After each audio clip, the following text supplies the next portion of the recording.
আসসালামু আলাইকুম রহমতুল্লাহ। আপনাদেরকে বরাবরের মতো স্বাগতম জানাচ্ছি আমি আমার নতুন একটি ব্লগ ভিডিওতে। তো আজকের ভিডিওটি হতে যাচ্ছে চাঁদপুর টু গাজীপুর। তো গাজীপুরে আমার বোন থাকে, যার কারণে বছরে 2-1 বার গাজীপুরে আমার যাওয়া হয়। তো আমি আমাদের এলাকা থেকে কিভাবে বা কত ঘন্টার মধ্যে গাজীপুরে পৌঁছাই তা আপনাদের সাথে আজকে শেয়ার করব।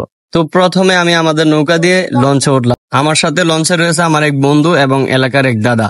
তো দাদাকে জিজ্ঞেস করলাম, দাদা কোথায় যাবেন? দাদা বলল গাজীপুরে। তবে দাদা যাবে গাজীপুরের কাশিমপুরে, আমি যাব গাজীপুরের মাওনাতে। তো দাদা আর আমি দুইজনে 2 কাপ চা নিলাম। চা খাইতে না খাইতেই চলে আসলাম মোহনপুরে।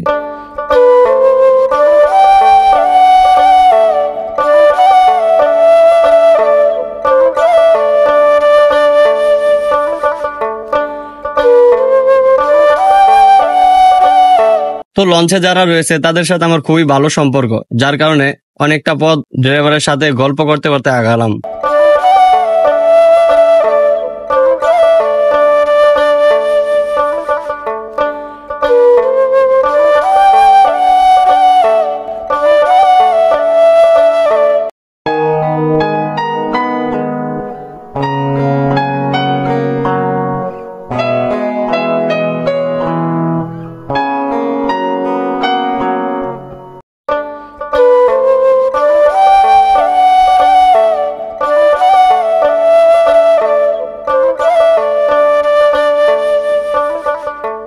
দীর্ঘ 3 ঘন্টা সময় পার হওয়ার পর সদরঘাটের কাছাকাছি চলে আসলাম।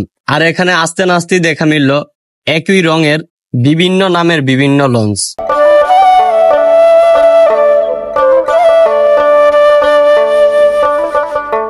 আমি সকাল 9টার সময় লঞ্চে উঠছি, এখন বাজে প্রায় 12টা। তো প্রায় 3 ঘন্টার মতো সময় লাগে আমাদের এখান থেকে সদরঘাট পৌঁছাতে। তো অবশেষে আমি সদরঘাট আইসেই পড়লাম। সদরঘাটে আসতে না আসতেই বৃষ্টি ছাইড়া দিল, যার কারণে 5 মিনিট অপেক্ষা করলাম। 5 মিনিট পর আবার বৃষ্টি থামলো। তারপর একটি রিক্সা নিলাম। রিক্সা করে এখন চলে যাব গুলিস্তান মোড়ে, আর সেখান থেকে গাজীপুরের মাওনার বাসে উঠবো।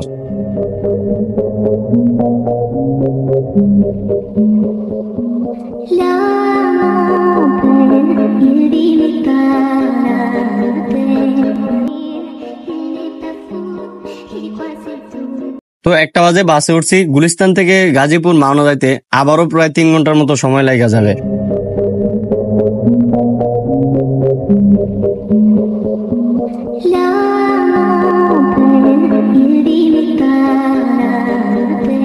তো বাস ড্রাইভার মামা একটু চালাকি করে হাইওয়ের উপর দিয়ে চালাইছে গাড়ি। তো হাইওয়ের উপর দিয়ে গেলে অনেকটাই সময় কম লাগে, যেদিকে যানজট নাই, একটু চালু যাওয়া যায়।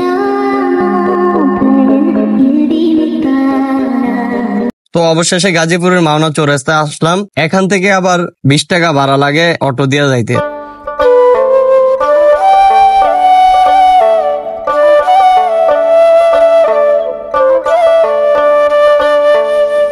ফাইনালি অবশেষে চলেই আসলাম। তো ওই যে দূর থেকেই বাগনি আমাকে দেখে দৌড়ে আসতেছে মামাকে এগিয়ে নেওয়ার জন্য।